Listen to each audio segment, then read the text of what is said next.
Good morning, everyone. Good evening, good afternoon, wherever you are, and welcome to this week's Weekly Energy Boost. My name is Elisheva, and I'm here this lovely Monday morning with David. And today we are talking about making the first move, how to know when to go first. And there's a lot of different questions we're going to be answering in this week's episode, the goal of which, as in every episode of Weekly Energy Boost, is to share with our listeners the most powerful and practical tools to help you navigate the upcoming 7 days. We do that by gleaning through the wisdom of Kabbalah and looking for those nuggets, not only from the ancient writings, but also from our experience in working with individuals and teaching classes over the years. And of course, what ends up as a result is lots of different life lessons and different tools you can use any day of the year, anytime. And this week specifically, we're focusing on the idea of first, how to know when the timing is right, how to know when it's up to us.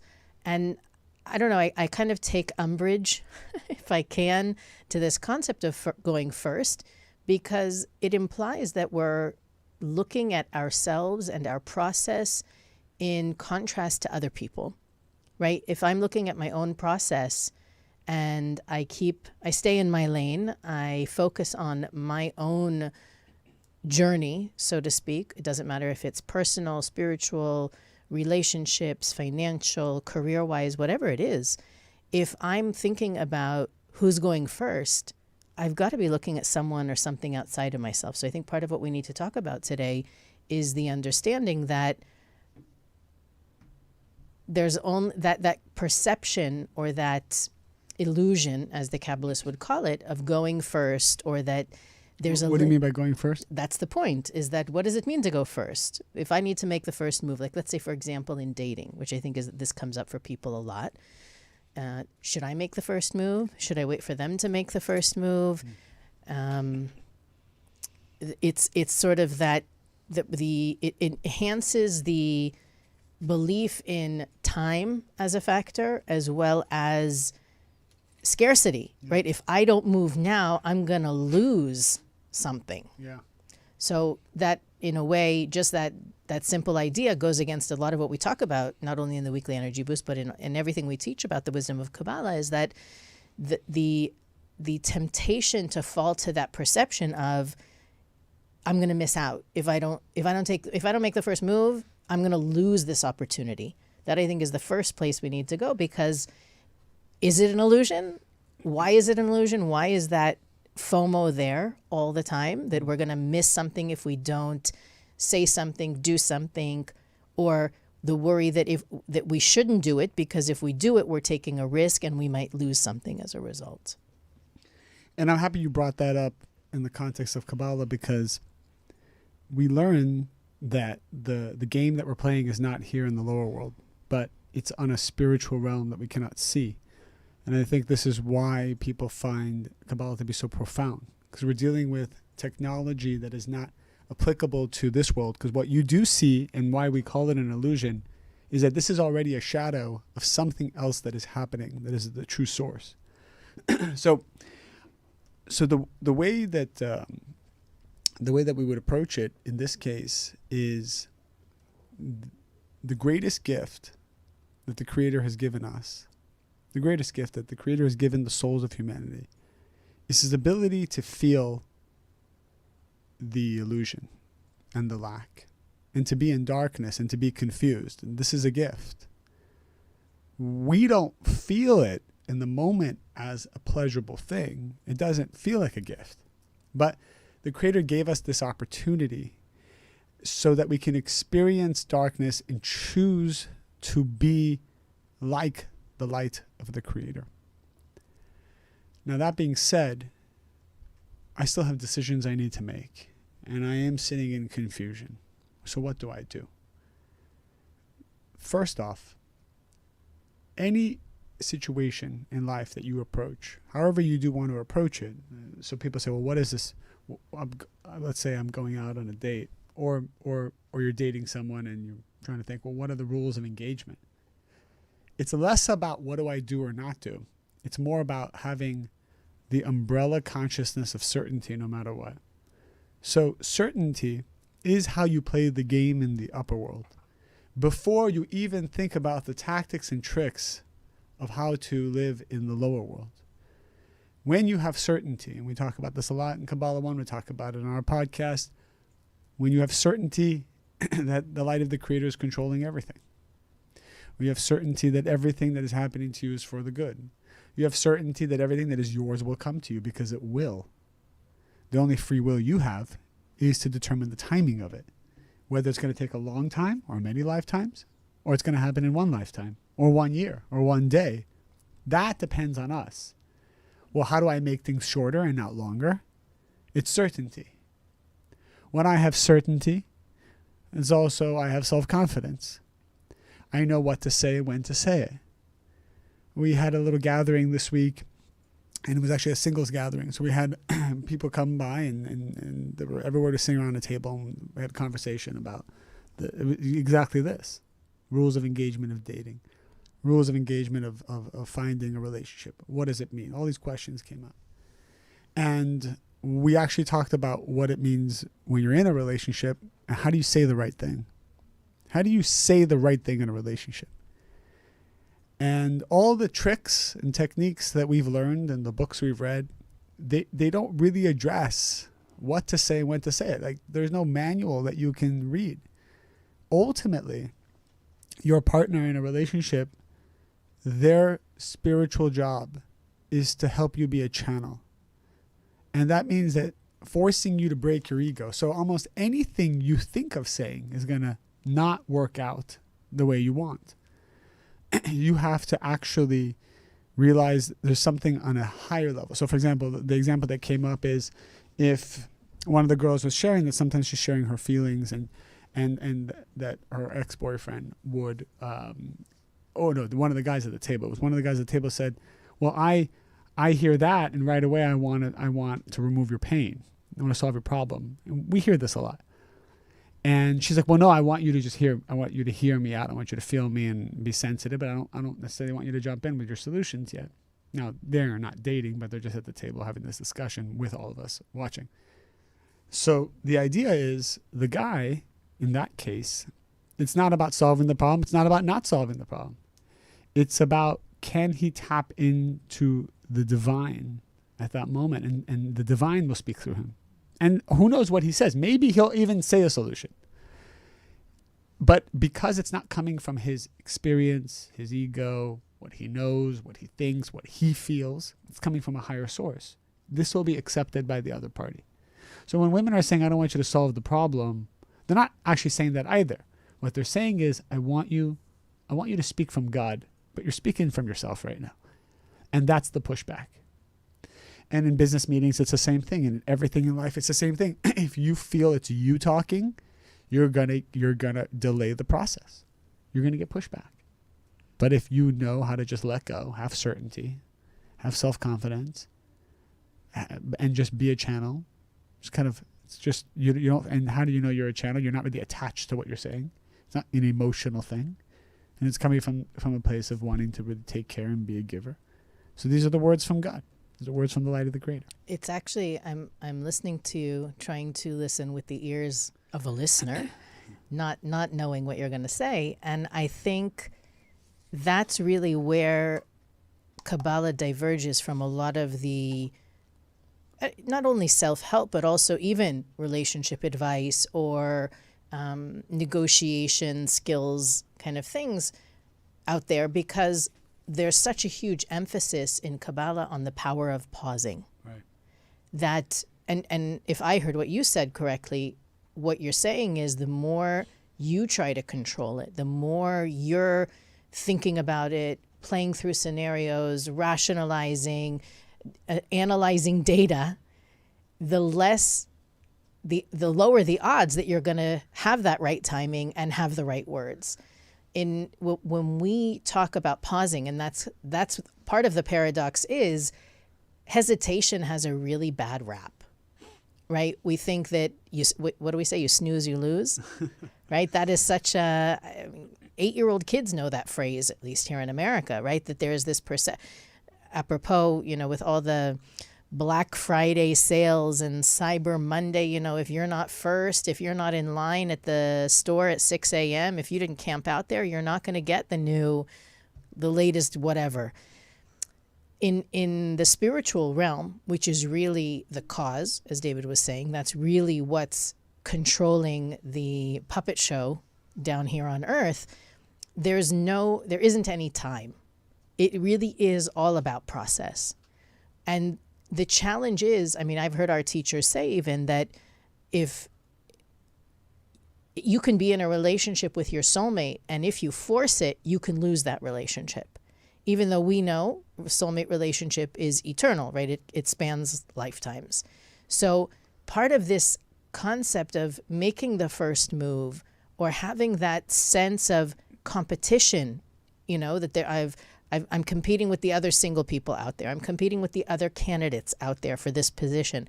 You're not. This is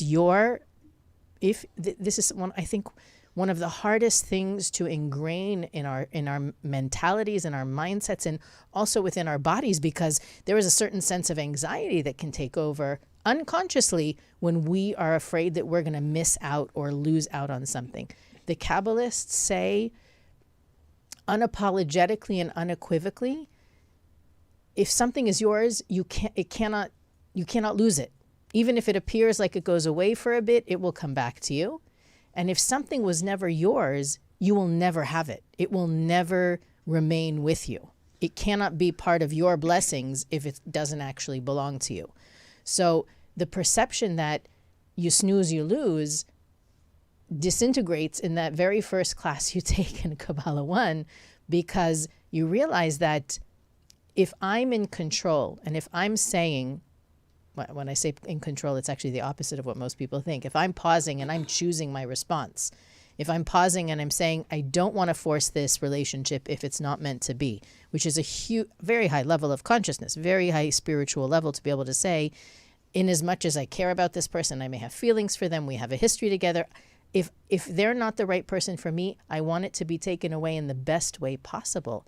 That is something that we need to repeat and reinforce and really live as a practice.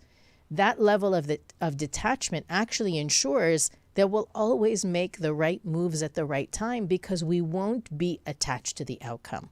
We'll literally be, like David was saying, letting the divine message come through us, letting the Creator orchestrate our dates and who we meet and when we meet them, because we're no longer doing things out of fear or control.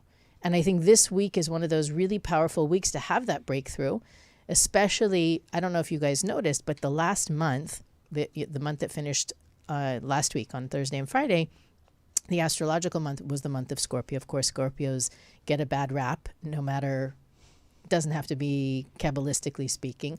But there was definitely in the last month, people were freaking out and hysterical and drama and defensive and angry and attacking, and in movies, like literally illusions, holograms everywhere, making people freak out. And then literally a day later, 2 days later, they realized it didn't happen. It wasn't real. They invented it. It was a story they told themselves. Or there was some sort of miscommunication that made that seem worse than it was, different than it was.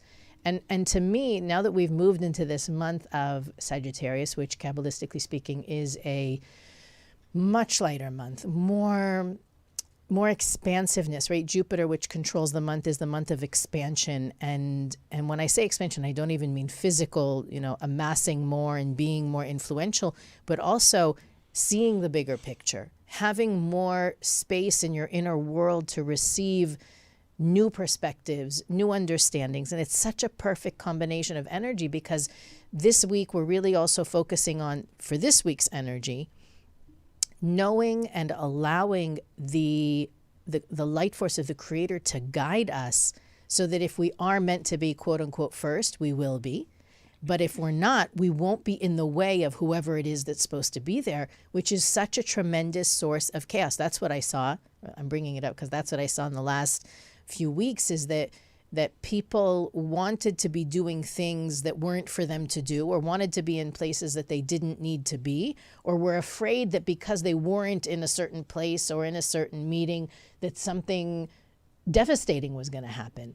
And it's just more proof that the smoke and mirrors, the illusion of this lower world had such a tremendous hold on us. This week and this month are coming together, the combination of those two energies, to allow us to open our minds to see the real reality, the true reality, where there isn't anything to control or anything to fear. It really is to just go with the flow. Be in that state of, like, I can't think of a better way to say it than to be in the flow, like to be at least peaceful enough inside that you can take the cues from the universe of where to be and when to be, and the words will come. We'll go back to the point that when we feel lack and confusion and void and shame and guilt, all of these feelings are not the place to be making decisions. The only decision that should be made when we feel those things is the decision to feel them. And that's, I think, what's so important, because the way the body works and the need of the brain to feel pleasure and to feel the dopamine that we all crave is to crawl out of those feelings.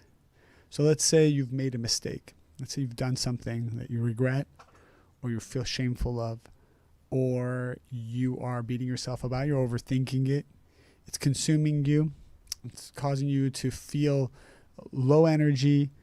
It's not sleeping as well, upsetting your appetite, whatever it is. This feeling is coming from a place of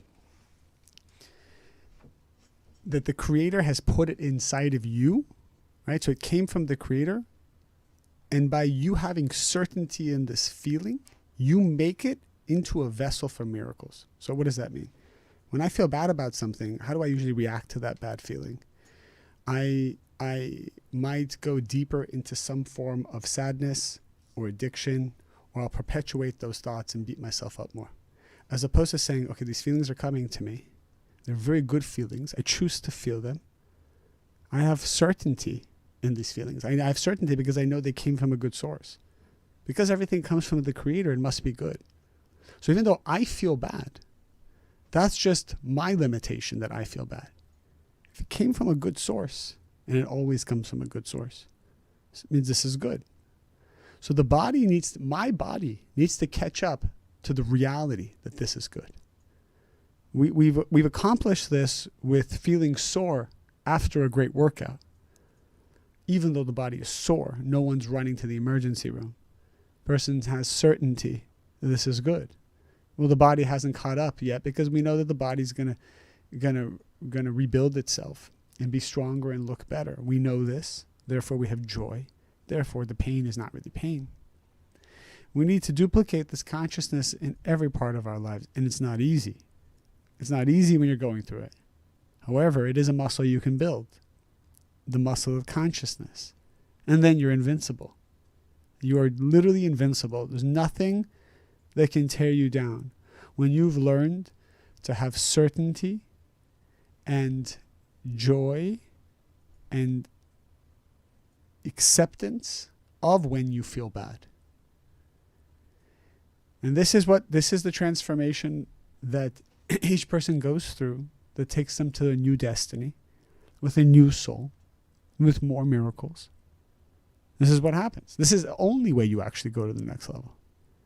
And what will determine whether you go to that next level in 1 hour, in 1 day, or in 1 year is how quickly you get to this place of acceptance. And even if you have to fake it in the beginning, that is effort that will get you there pretty quickly.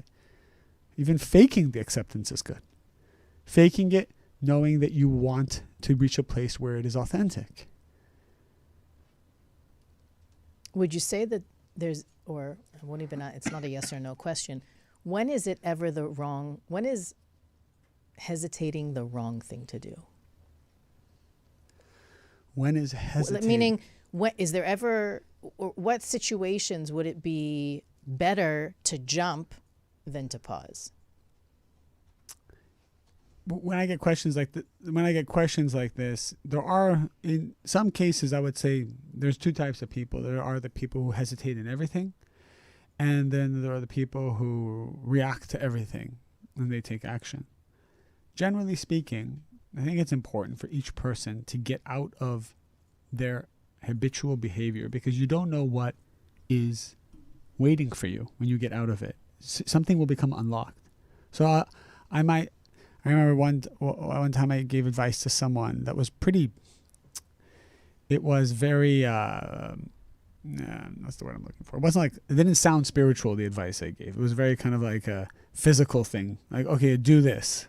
Like, I don't know. I remember once someone's like, all right, well, how do I find my soulmate? I said, well, you fix your teeth. Remember, I think I talked about this once. And he looked at me and was like, well, what does that got to do with anything? You're a Kabbalah teacher. You tell me to fix my teeth. But what's powerful about that is the process person will go through to actually looking into taking care of themselves will reveal a lot about why they're not in a relationship. So you see, actually, every time you make a doctor's appointment, you start canceling it, or you don't want to go to it, or you miss it. Then you realize actually that you don't really value yourself. Then you realize you don't really appreciate yourself. Then you realize you're actually afraid to be in a relationship, and that's why sometimes you might subconsciously make yourself less attractive, because it's a defense mechanism. And then this unravels, and then that unravels, and all these things happen. So, and then there's the person who's all the time thinking about how they look and how they feel. The advice to this person would be, perhaps, go out with your friends tonight without any makeup. See what that feels like. Experience it. Get out of the habitual behavior that is us reacting to our tikkun, our correction, our soul's correction. And then things become revealed. So I like, in the very beginning, when I'm talking to people about them going to their next level, I think just the table stakes of spirituality is, I want you to do something different than what you're doing for a period of time and see how that makes you feel. Tell me what comes up. There's the people who always need to be in a relationship. There's the people who just avoid it, avoid anything more than the 6th date. And everybody needs to go. I had a class yesterday where someone was saying how, her biggest fear in relationship is like this moment where she gets bored. And we were talking about, well, I want you. This was the advice. I want you to be bored. Like, I want you to be bored in a relationship. Like, what's so bad? Like, who number one, who said you're gonna be bored the rest of your life, right? So she's still not finding someone, because there's always going to be a moment where you're not being stimulated, and then she disconnects. Well, why don't you choose to be bored? Say, I'm looking for a boring guy. And then you could see her start to freak out a little bit. By her looking for the boring guy, she'll actually realize it's her limitation, not the guy that's boring.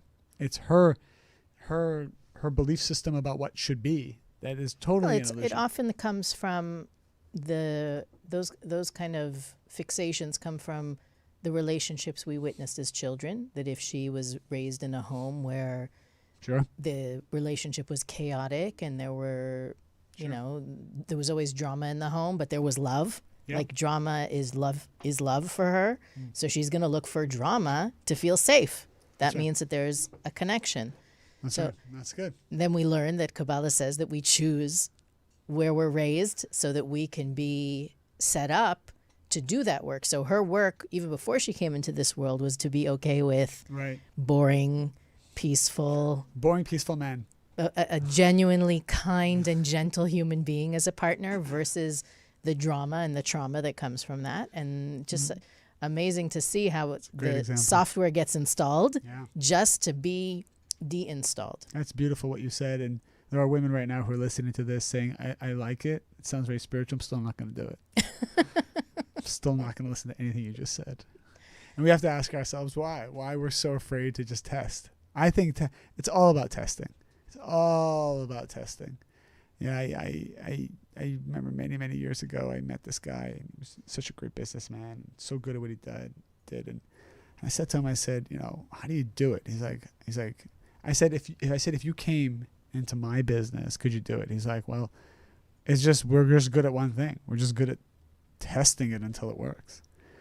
And he's like, I don't know what to do for you. I don't even know what to do for me. I don't know what to do tomorrow. I just know that I'm very quick at testing. And eventually when you test, you find what works, and then you can double down on it. People are so afraid to experiment and test and to feel things, to feel failure, to feel success. It's like we're so many fears.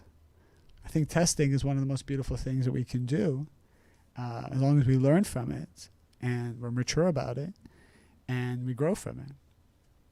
It's funny because when we were in the car, I was thinking about the different things that we could talk about this morning. And one of the ideas that I thought about and I forgot about until you just said that, was the idea that we, right, as human beings, it's our nature to seek pleasure and to run from pain. We've talked about this in previous episodes. And that which motivates us, if you break it down to nuts and bolts, is always going to be, is this going to be painful or is this going to be pleasureful? And even the painful situations that we embrace because there's a promise of pleasure. So if we're meeting with a personal trainer and they're pushing us to our limits, the goal is so that we can be healthier, feel better, look better, be more confident, all the different things that come with being healthier. Or if we're willing to pull an all-nighter because, I don't know, we have an exam tomorrow, we know that when the exam is over, I'll be able to rest, right? I can sleep 3 days once the exam is over. We have this, all of our motivation, conscious or unconscious, is based on those two principles. We're hardwired to seek pleasure, and we're hardwired to escape or avoid pain. So when it comes to the idea of should I do something or shouldn't I do something, should I go first? Should I make the first move? Should I initiate? Should I start the conversation? Should I start the conversation about leaving, right? We're not only talking about beginning things, we're also talking about taking any kind of initiation. At the end of the day, as David mentioned before, we have to look at what's habit for us. If my tendency is to choose things or even not to choose things, and maybe that's the bigger picture question of this week, is my quest for pleasure and my detesting pain, if that's what's motivating all of my choices in life, I am always going to be missing something. Because if my quest for pleasure is all that motivates me, and this is the essence of what we teach in that very first class, is if I don't pause and ask, where am I operating from right now? What part of me is in charge of me? Is it my soul that's driving the car right now, or is it my reactive ego? If we don't ask that question, we're always by default going to look for the instant gratification, the easy way out, even if the easy way out is a quick moment of pain, right? One of the reasons we don't change is we say to ourselves, I'm going to have that tough conversation. We have the tough conversation, and then we go, okay, now I can go back to being the, introvert or the people pleaser or whatever. We don't really embrace the person who can have difficult conversations with ease and comfort. We just quickly have the uncomfortable conversation and go back to our comfort zones. This is really the week that the universe is supporting us to be more mindful about how we choose what we're doing. And that's really the essence behind why we're talking about making the first move, how to know when to take it. There is no formula in a physical sense, because the answer to the question is always going to come from going within. That's what David started off with saying. That's how we're going to end this week's episode, is knowing that the inner compass, which really is my soul, it's a spark of the light force of the Creator. It is always divinely guided. It's just so much more quiet than the part of me that is reactive, that is seeking pleasure and avoiding pain, that is that robotic, habitual creature that I've become. So this is really why we're having this conversation, and this is the week to break out of that habit and create a new habit of pausing and asking, who's in the driver's seat right now? The real me or the ego me? My soul consciousness or my body consciousness? David, closing words? No, I think you said it great. Nah, come on. I talked way too much. You got to give the kids another piece of candy. I think it's the summary. It's the summary of not being afraid to feel, not being be the chooser of how you feel as opposed to your feelings choosing you. And I think that it's a reminder for all of us, especially this week's energy, not to play the game here, down here in the lower world. You're just fighting a shadow. Play the game on the higher world. Realize that certainty is your best friend. Whenever you have certainty, all judgments turn to mercy. All pain starts to melt away. You speed up your process.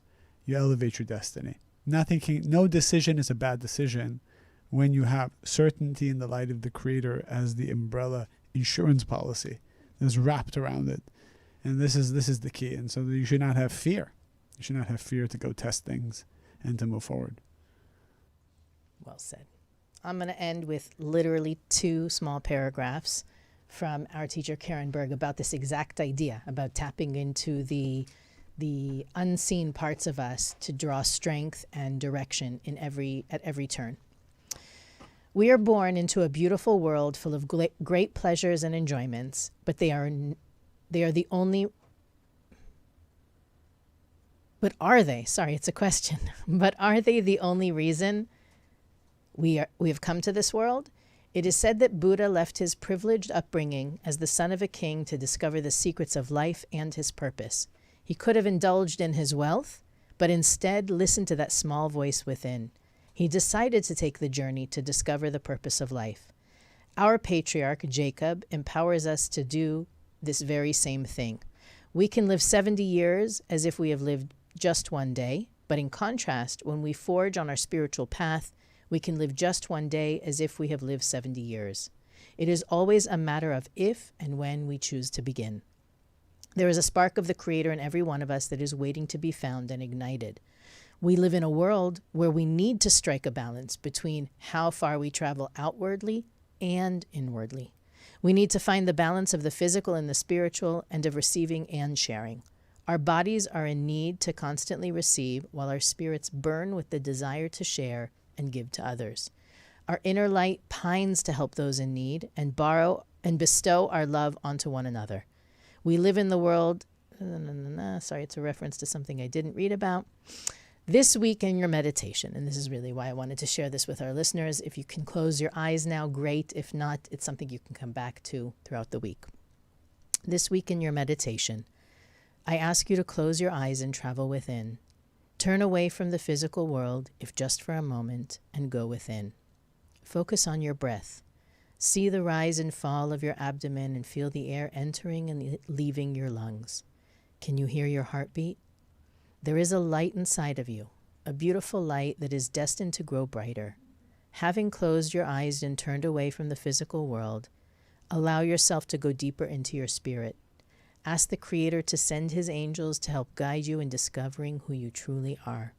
To discover your soul is to discover the Creator within and your capacity to give and share. There is an endless love within you that yearns to pour out to all of humanity. You find at last the source of kindness, mercy, and compassion. The journey to discover the Creator within is why we came to this world. It is the journey of a lifetime. And that's what we've got this week to work with. So it's pretty great stuff. Every week this month is going to be about expanding, growing, opening our minds and our hearts and our souls to new experiences and to new perspectives. And we're excited to share that with you in the coming weeks. Weekly Energy Boost is available on all podcast platforms, YouTube, Facebook, and Instagram. You can follow us on social media and visit our website, weeklyenergyboost.com, where you can find out more about the different things we share, ways you can learn more about the wisdom of Kabbalah, and of course, support the podcast by making a donation on our website. This is the week of Giving Tuesday, so we hope that you'll consider us as part of your spiritual journey and contribute to help us get more of this wisdom out there. And as always, if you have a question or comment you don't want to share publicly, you can email us at energyboost.com or through our website. And as always, continue to share. If you haven't already liked, rated, and reviewed on the app that you're listening to, we invite you to do that now. And we'll see you next week on the Weekly Energy Boost.